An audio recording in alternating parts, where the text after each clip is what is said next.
Welcome to The Explainer. If you've ever stood at a coffee bar and wondered what really separates a decent barista from a truly great one, well, you're in exactly the right place. Today, we're diving into the key insights from expert Saeed Abdinasab to build the ultimate barista's toolkit. We're going to get right to the heart of what it takes to master this craft. Okay, let's kick things off with what is honestly the most important rule in this entire guide. This quote says it all. It's not just about the coffee in the cup, it's about the whole experience. A great barista is a master of two things, coffee and hospitality. And that idea? It's the foundation for everything we're about to cover. So, before we even dream of touching a coffee bean, let's get our heads in the right space. What is the core philosophy that makes a barista truly great, not just good? And here's the thing, the source material is crystal clear about this. All the technical skill in the world means absolutely nothing if you can't create a warm, welcoming experience. That certificate on the wall, it doesn't matter nearly as much as the connection you make with the person on the other side of the counter. At the end of the day, your guests are the lifeblood of the cafe. All right, now let's get into the heart of our craft, the coffee bean itself. Understanding your raw material is the absolute first step to creating something amazing. So this table breaks down the two main players in the coffee world, Arabica and Robusta. The easiest way to think about them is like they have two totally different personalities. Arabica is the more complex, aromatic, kind of sensitive one that likes to grow up high in the mountains. Robusta is its bold, high-caffeine, more rugged cousin. Knowing these differences is just fundamental to understanding what you're tasting.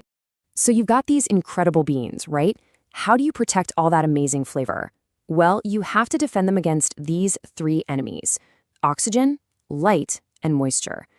Each one of these will absolutely wreck your coffee, making it stale and stripping away all that character we were just talking about. And this timeline just shows you how critical timing is. After coffee is roasted, it goes through a whole life cycle. See that bit in the middle? That golden window? That's it. That's the sweet spot. Usually between 5 and 12 days after roasting, when the beans are at their absolute peak for espresso. Hitting that window is everything for taste and consistency. Okay, so we understand our raw material. Now let's talk about the gear, the equipment that transforms those beans into something delicious. This is where the magic really starts to take shape. So here's a classic debate in the coffee world, and a question for you. If you had to choose, what's more important for making incredible espresso? The big, shiny machine or the grinder? Where would you put your money? The answer might actually surprise you. It's the grinder, every single time. A great grinder with a so-so machine will always make better coffee than a flashy, expensive machine with a bad grinder. And why is that? Well, it's because a consistent, uniform grind is the absolute foundation for a good extraction. If your grind is all over the place, the water can't flow through it evenly, and you get a mess. The best machine in the world can't save it. Now, let's talk about the machine itself. First up, you have the group head. Think of this as the docking station. It's where you lock in your portafilter and where all that hot, pressurized water meets the coffee. It's where the action happens. And this is the portafilter. The name literally means portable filter, and trust me, you'll have this tool in your hand all day long. It holds a little basket where you build that perfect puck of coffee right before extraction. And finally, we have the steam wand. This is your tool for artistry. It shoots out pressurized steam to turn cold milk into that silky, sweet microfoam that you need for those beautiful lattes and cappuccinos. Okay, our beans are fresh, we know our tools. It's time to put it all together and focus on maybe the single most important technical skill for a barista, pulling that perfect shot of espresso. This 4-step workflow is your secret to consistency.